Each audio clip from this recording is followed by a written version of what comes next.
Officer Benjamin Hayes trusted his K9 partner Rex with his life. But when the highly trained German Shepherd began frantically tearing at a decorated soldier's duffel bag in the middle of a crowded airport, Hayes knew they had a terrifying problem. What lay inside that bag would change their lives forever. The mid-morning rush at Seattle-Tacoma International Airport was a cacophony of rolling suitcases, blaring overhead announcements, and the frantic shuffle of thousands of travelers trying to make their connections. For Officer Benjamin Hayes of the Port Authority Police Department, it was just another Tuesday. Walking by his left side was Rex, an 85-pound purebred Czech-line German Shepherd. Rex wasn't just a dog. He was a highly decorated explosive and narcotics detection, K9, responsible for securing one of the busiest transit hubs in the Pacific Northwest. Rex was a professional. He had been trained to filter out the overwhelming sensory overload of the airport. The spilled coffee, the leftover fast food, the perfumes, and the fear sweat of anxious flyers. When Rex worked, he was a guided missile sweeping the concourse with a rhythmic side-to-side snuffling that Hayes had learned to read like a book. If Rex found narcotics, he would scratch. If he found explosives, he was trained to perform a passive alert, sitting completely still and pointing his nose at the source. He was never wrong. They were patrolling the seating area near Gate C-14, where a flight from Frankfurt, Germany had just deplaned. Passengers were slumped in the unforgiving vinyl chairs, exhausted from the transatlantic journey. Among them sat a young man in a wrinkled army combat uniform. His name tape read, Miller, Corporal Jackson Miller. Miller sat hunched forward, his elbows resting on his knees, staring blankly at the scuffed linoleum floor. Tucked firmly between his combat boots was a massive olive-drab military duffel bag. It looked heavy, bulging at the seams, its heavy brass zipper strained to the absolute limit. As Hayes and Rex passed within 20 feet of the soldier, the German Shepherd's behavior changed instantly. It wasn't a gradual shift. It was a violent, immediate snap of attention. Rex's ears pinned back against his skull, his spine stiffened, and the fur along his hackles stood straight up. He hit the end of his leather lead with such force that it nearly pulled Hayes off balance. "Whoa, buddy, easy," Hayes muttered, tightening his grip. He expected Rex to track the scent and sit, indicating a potential explosive residue on the soldier's gear, a common occurrence for troops returning from active combat zones. But Rex didn't sit. Instead, the massive dog lunged toward the soldier, dragging Hayes across the concourse. Rex let out a deep, guttural bark that echoed off the high glass ceilings of the terminal. The sound was deafening, silencing the nearby chatter. The dog threw his front paws onto the olive-drab duffel bag, scratching frantically at the heavy canvas, his claws tearing at the fabric as he whined and barked in an absolute frenzy. Hayes was stunned. In their 4 years together, Rex had never broken protocol. He had never aggressively assaulted a piece of luggage, and he had certainly never barked at a suspect during a search. This wasn't a standard alert. This was an act of desperation. Corporal Miller jolted backward, his face draining of color. He didn't reach for his weapon, nor did he try to swat the dog away. Instead, his eyes went wide with sheer, unadulterated terror. He threw his arms protectively over the top of the duffel bag, shielding it from the dog with his own body. "Get him off!" Miller yelled, his voice cracking with panic. "Get the dog away from the bag. Please!" "Sir, do not touch the dog. Step away from the bag right now," Hayes commanded, his hand instinctively dropping to the radio on his tactical vest. He hauled back on the leash, pulling the frantic German Shepherd a few feet away, though Rex continued to thrash, his dark eyes locked onto the green canvas. "I can't do that," Miller stammered, pulling the bag closer to his chest, his knuckles turning stark white as he gripped the nylon handles. Sweat was beginning to bead on the soldier's forehead, rolling down his pale cheeks, despite the airport's aggressive air conditioning. "You don't understand. You can't look in here." The atmosphere in the terminal shifted from bustling annoyance to palpable dread. Civilians began to back away, sensing the escalating danger. Mothers pulled their children behind them. Businessmen lowered their cell phones. A perimeter of empty space rapidly formed around the gate. "Sir, this is the police. I am ordering you to step away from the bag." Hayes repeated his voice, dropping an octave, adopting the stern, authoritative tone reserved for immediate threats. "My dog is indicating a positive alert. If you do not release that bag, you will be placed under arrest." Miller looked up at Hayes, and for a fraction of a second, the police officer didn't see a hardened soldier. He saw a terrified, desperate kid who looked like he was about to shatter into 1,000,000 pieces. "If I let it go, you'll take it," Miller whispered, his voice trembling. "If you open it, they'll take it away from me. It's all I have left." Hayes keyed his shoulder mic, never taking his eyes off the soldier. "Dispatch K-94. I have an uncooperative suspect with a highly irregular K-9 indication at gate C-14. Suspect is military, refusing to separate from a large duffel. I need backup and roll the EOD unit. Now." The radio crackled back instantly. "Copy K-9-4. Units en route. EOD notified." Rex let out another piercing howl, straining against his collar until he was choking, desperate to get into that bag. Whatever was inside, it wasn't just dangerous. To the dog, it was the most important thing in the world. Within 90 seconds, the terminal was swarming with Port Authority police and TSA agents. Sergeant Mitchell, a towering veteran officer with a shaved head and a no-nonsense demeanor, arrived first, flanked by 3 other heavily armed officers. They immediately began pushing the crowd back, establishing a hard 50-yard perimeter around the gate. "Talk to me, Hayes," Mitchell barked, stepping up beside the K-9 handler, keeping a wary eye on the trembling soldier. Rex locked onto his bag. Hayes explained, struggling to hold the 85-pound dog back. Rex was still pacing in tight circles, whining aggressively. It wasn't a standard explosive sit alert, Sarge.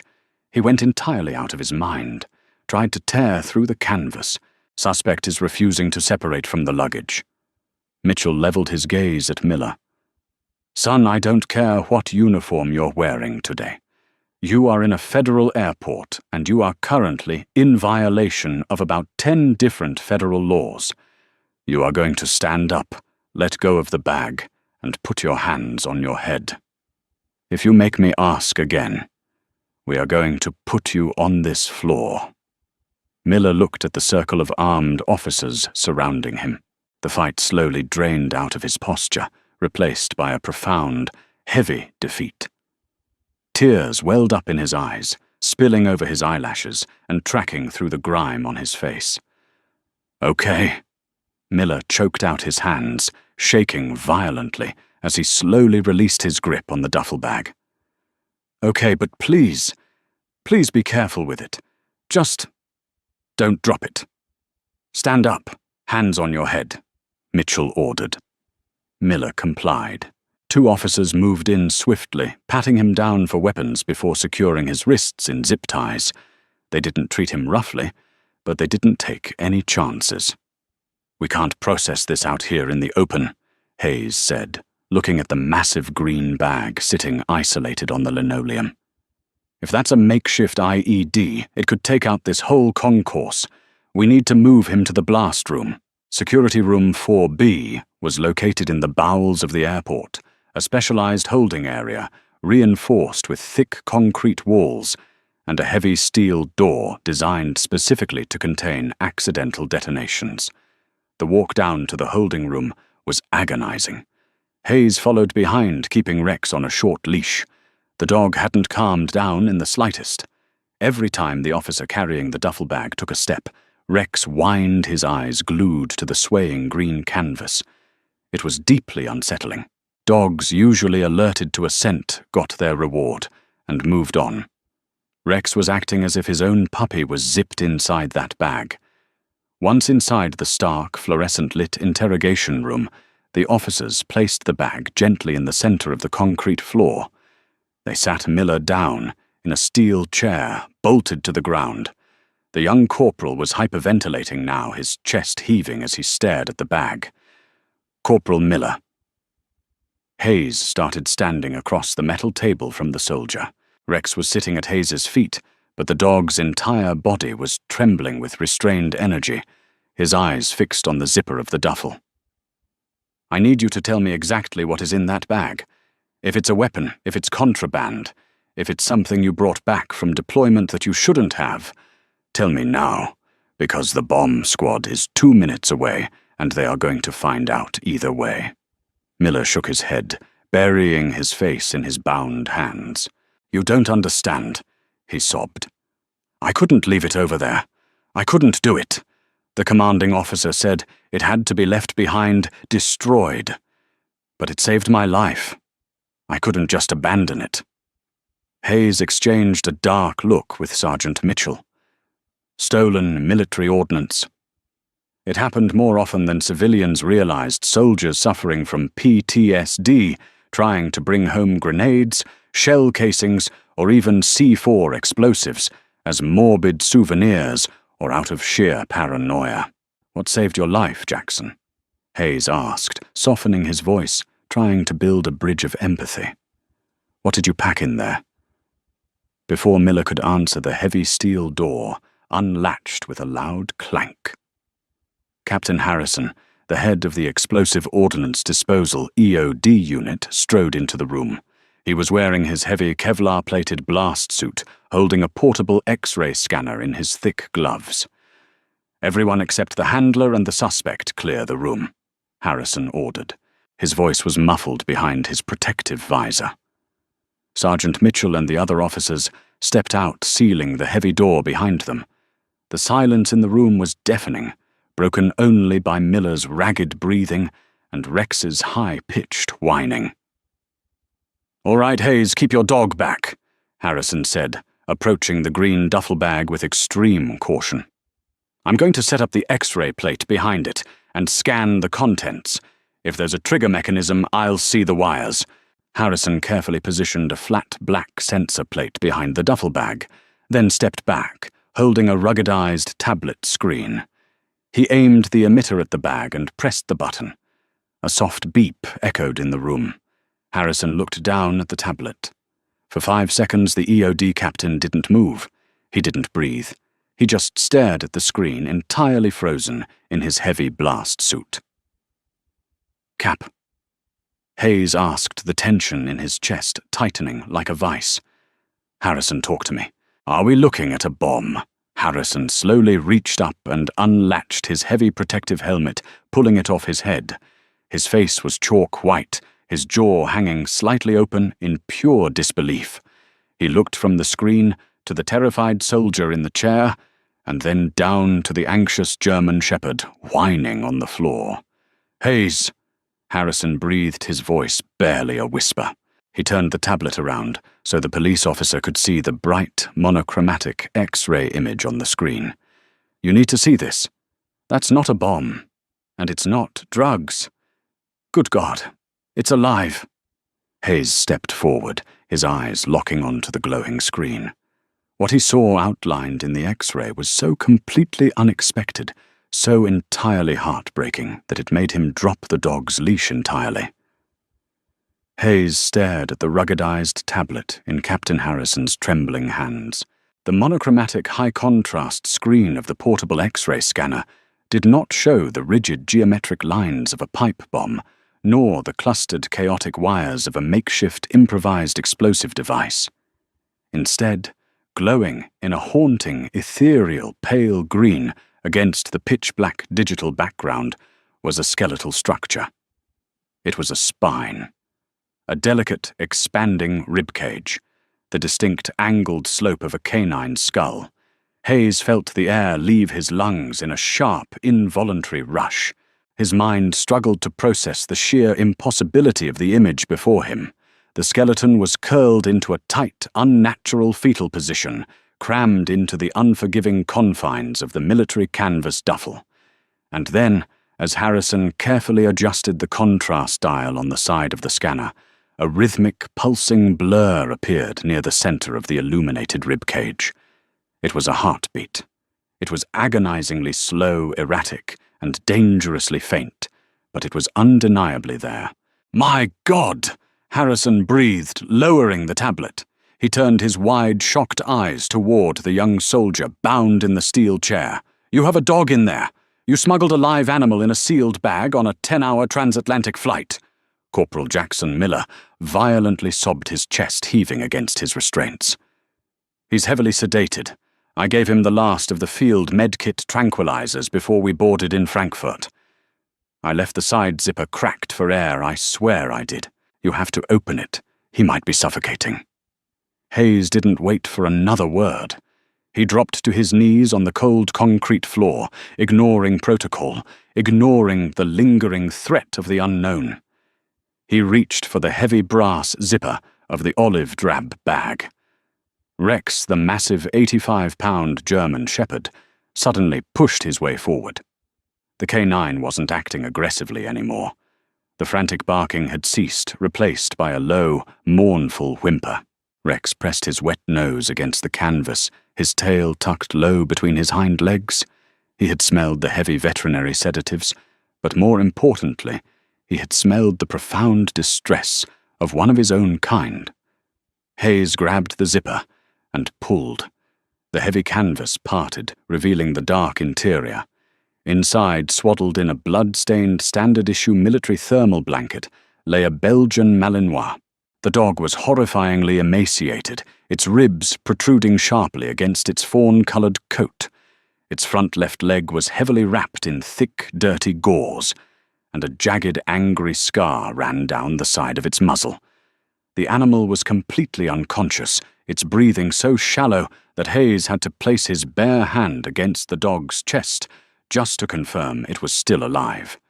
"His name is Duke," Miller cried out, his voice echoing off the concrete walls of the blast room. "He's a multi-purpose canine, route clearance and bomb detection. We were deployed together in the Kunar province." Hayes carefully pulled the blanket back, revealing the full extent of the animal's condition. The Malinois was clinging to life by a thread. The heat radiating off the dog's body was intense. He was suffering from a massive infection, likely stemming from the injured leg. "What happened to him, Jackson?" Hayes asked softly, his heart aching as he gently stroked Duke's head. Rex moved in closer, gently licking the unconscious dog's ear in a stunning display of canine empathy. "We got hit!" Miller choked out tears streaming down his face, dripping onto his combat boots. "IED hidden in a culvert. Duke caught the scent at the last possible second. He broke command, sprinted ahead, and threw himself over the pressure plate. He took the brunt of the shrapnel. He saved my entire squad. He saved my life." Harrison, still wearing the bulky armored leggings of his blast suit, knelt beside Hayes. "If he's a military working dog, why the hell is he stuffed in a duffel bag? Why wasn't he medically evacuated through official channels?" Miller's face twisted in a mix of profound grief and boiling anger. "Because he's old and his leg was shattered beyond repair. The base veterinarian in Germany said he would never work again, under the old operating procedures, because he was considered excess equipment and deemed highly aggressive due to his severe PTSD. The commanding officer ordered him to be euthanized. They were going to put him down like a broken rifle." Hayes felt a cold spike of fury in his chest. He knew the history of military working dogs. For decades they had been classified merely as equipment. It wasn't until the passage of Robbie's Law in the year 2000 that handlers were finally given the legal right to adopt their canine partners rather than leaving them behind to be euthanized or abandoned. But even with the law in place, bureaucratic red tape, lack of funding, and harsh field commanders often led to tragic outcomes for these four-legged heroes. "I couldn't let them do it," Miller whispered, his voice cracking completely. "I paid a transport mechanic $3,000 to look the other way, while I loaded the bag onto the cargo pallet. I kept him sedated. I just wanted to get him home." I have a farm in Oregon. I just wanted him to see the grass. I wanted him to die in the sun, not on a cold metal table in a foreign country." Hayes looked down at Duke. The Malinois let out a shuddering, rattled breath, his chest barely rising. The dog was fading, and he was fading incredibly fast. The sedation, combined with the lack of oxygen in the cargo hold and the raging infection, was shutting down his organs. "Harrison, get on the radio," Hayes commanded, his voice suddenly sharp and authoritative. "I need an emergency veterinary trauma team waiting at the curb in exactly 5 minutes. Call Dr. Evans at the Emerald City Emergency Animal Hospital. Tell him it's an urgent police escort." "Hayes, you can't," Harrison warned, hesitating. "This is a federal crime, smuggling a biological asset theft of military property violating customs. The TSA and the Department of Defense are going to crucify this kid. If we walk out of here with this dog, we are aiding and abetting." "I don't give a damn about the TSA right now," Hayes roared, his eyes flashing with a fierce protective intensity. "This dog is a decorated combat veteran, and he is dying on the floor of my airport. We are getting him out of here." Hayes scooped his arms under the unconscious Malinois, ignoring the blood and grime soaking into his crisp blue uniform. Rex stood at attention, letting out a sharp, demanding bark, as if ordering the humans to move faster. "Mitchell!" Hayes yelled toward the heavy steel door. The door swung open, revealing Sergeant Mitchell and a dozen heavily armed officers. They stared in absolute shock as Hayes emerged from the blast room, carrying the broken, bleeding war dog in his arms. "Cut those zip ties off the corporal," Hayes ordered, locking eyes with his sergeant. "And get a squad car out front. We're going to save this soldier's partner." The wail of police sirens tore through the Seattle traffic like a chainsaw. Hayes drove the modified police interceptor at terrifying speeds, swerving through the busy midday lanes, with his light bar flashing a blinding array of red and blue. In the back seat, Corporal Miller sat with Duke's head resting gently in his lap, desperately whispering reassurances into the dog's floppy ears. Rex sat in the passenger seat, his head turned backward, keeping a watchful, protective eye on the injured Malinois. They skidded to a violent halt in front of the Emerald City Emergency Animal Hospital. Dr. Evans, a seasoned veterinary surgeon, known for working closely with the police department's K9 unit, was already waiting on the sidewalk with a stainless steel gurney and 2 veterinary technicians. "What do we have, Hayes?" Dr. Evans shouted over the dying wail of the sirens, as Hayes and Miller carefully transferred Duke onto the gurney. "Shrapnel wounds, severe infection, massive overdose of field sedatives, and extreme dehydration." Hayes listed off rapidly as they sprinted through the automatic sliding glass doors. "He's a military working dog. He needs everything you have, Doc. Blank check. The police union will cover the bill. Let's get him into trauma bay. 1 milligram of epinephrine and start a massive fluid resuscitation." "Doctor," Evans ordered, disappearing through the swinging doors with the critical patient, leaving Hayes, Miller, and Rex alone in the sterile, brightly lit waiting room. The adrenaline slowly drained from Miller's body, leaving him hollow and trembling. He collapsed into a plastic waiting room chair, burying his face in his hands. "They're going to arrest me." Miller mumbled, his voice thick with despair. "As soon as the military police track my flight manifest, they're coming for me. I stole government property. I'll be court-martialed. I'll go to Leavenworth." Hayes sat down next to the young soldier, resting a heavy, reassuring hand on his shoulder. Rex walked over and rested his large chin on Miller's knee, letting out a soft sigh. "You didn't steal government property," Hayes said firmly. "You rescued a fellow soldier left behind enemy lines. There's a difference." But Hayes knew the reality of the situation was incredibly grim. The Department of Defense did not take lightly to missing assets, and the Transportation Security Administration was already demanding answers about the massive security breach. The airport was currently in lockdown, and Hayes's radio had been buzzing relentlessly with furious calls from the Port Authority command staff. 2 agonizing hours passed. The waiting room clock ticked mercilessly. Finally, the swinging doors pushed open and Dr. Evans emerged. His surgical scrubs were stained, and he looked thoroughly exhausted, but there was a faint, weary smile on his face. "He's stabilized," Dr. Evans announced, wiping sweat from his forehead. "We had to amputate the remainder of the shattered leg to stop the spread of the necrosis, and we pumped his stomach to clear the sedatives.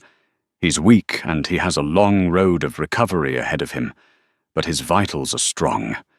The stubborn old boy is going to live." Miller broke down, weeping, openly collapsing to his knees on the linoleum floor.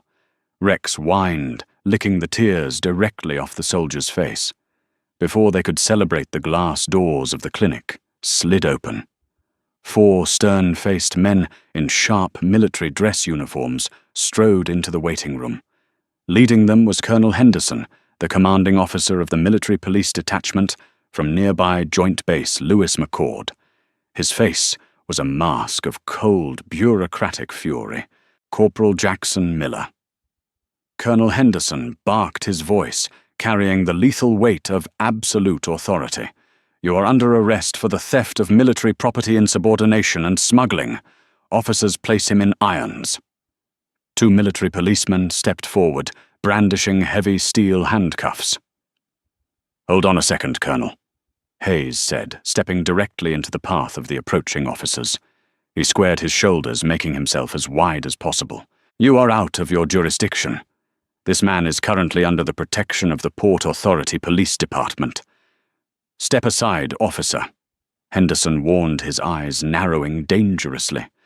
"That dog belongs to the United States Army. It was slated for standard disposal. Corporal Miller stole it, and he will face a military tribunal." "He didn't steal a damn thing," a new voice boomed from the doorway. Everyone turned. Standing in the entrance was an older man in a tailored civilian suit holding a thick leather briefcase. It was Bob Jenkins, the regional director of Mission K9 Rescue, a highly respected national non-profit organization dedicated to saving and rehabilitating retiring military working dogs. Hayes had secretly texted him the moment they left the airport. Bob Jenkins strode into the room, pulling a stack of heavily stamped documents from his briefcase and shoving them aggressively against Colonel Henderson's chest. "What is the meaning of this?" Henderson demanded, looking down at the paperwork. "That is a federally expedited adoption transfer, signed by a federal judge 10 minutes ago," Jenkins stated, coldly adjusting his glasses. "Under the provisions of Robbie's law, specifically the 2012 National Defense Authorization Act amendments, a handler has the absolute right of first refusal to adopt their working dog before any euthanasia order can be legally executed. Your base veterinarian bypassed protocol to save a few dollars in transport fees." Colonel Henderson's face turned an ugly shade of crimson. "This is highly irregular." The dog was classified as a danger. "The dog is a triple-decorated war hero who threw himself on a bomb to save his squad." Jenkins shot back, his voice vibrating with righteous indignation. "Mission K9. Rescue has officially assumed all liability. The dog is now legally the private property of Corporal Miller. You touch that animal, or you attempt to prosecute this soldier for protecting his legal property, and I will have every major news network in this country broadcasting how you tried to execute a wounded veteran." The silence in the clinic was absolute. Colonel Henderson stared at the legal documents, the harsh reality of the public relations nightmare dawning on him. He clenched his jaw so tightly it looked like his teeth might shatter. "Fine," Henderson spat, throwing the papers back at Jenkins. "The mutt is yours, but Miller's military career is over. He's receiving a less than honorable discharge." "I think he'll survive," Hayes said quietly. Henderson turned on his heel and marched out of the clinic, his men following closely behind. As the glass doors closed, a collective breath of relief washed over the room. Miller looked at Jenkins and Hayes, completely overwhelmed by the sudden turn of events.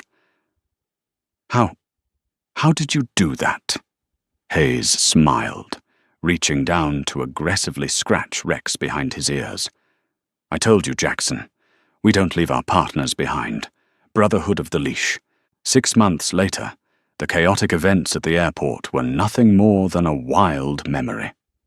On a quiet, sprawling farm in rural Oregon, the afternoon sun cast a warm, golden glow over the green pastures. Corporal Miller sat on the porch of his farmhouse, drinking a cup of coffee. Lying at his feet, happily chewing on a massive rawhide bone, was Duke. The 3-legged Malinois had gained 40 pounds, his coat shining with health. The haunting, hollow look of war had entirely vanished from his dark eyes. A police cruiser slowly pulled up the long gravel driveway. Officer Hayes stepped out, immediately greeted by the enthusiastic barking of Rex, who leaped from the back seat and sprinted across the lawn. Duke looked up, dropping his bone. He let out a joyful, welcoming yip and hobbled down the porch steps to greet his savior. The 2 massive dogs tackled each other in the grass, rolling and playing in the warm afternoon sun, entirely free from the burdens of their pasts. Hayes walked up to the porch, leaning against the wooden railing. He looked out at the 2 dogs, a profound sense of peace settling over him. He had broken protocol, risked his badge, and defied the military, all for the cargo hidden inside that duffel bag. And watching Duke chase Rex across the open fields, Hayes knew he would do it all over again in a heartbeat. Officer Hayes trusted his instincts and his K9 partner, proving that the bond between a handler and their dog transcends all rules. Duke the war hero finally got the peaceful retirement he deserved. If this incredible story of loyalty, bravery, and the ultimate rescue touched your heart, please hit that like button, share this video with your friends, and subscribe to our channel for more amazing real-life stories.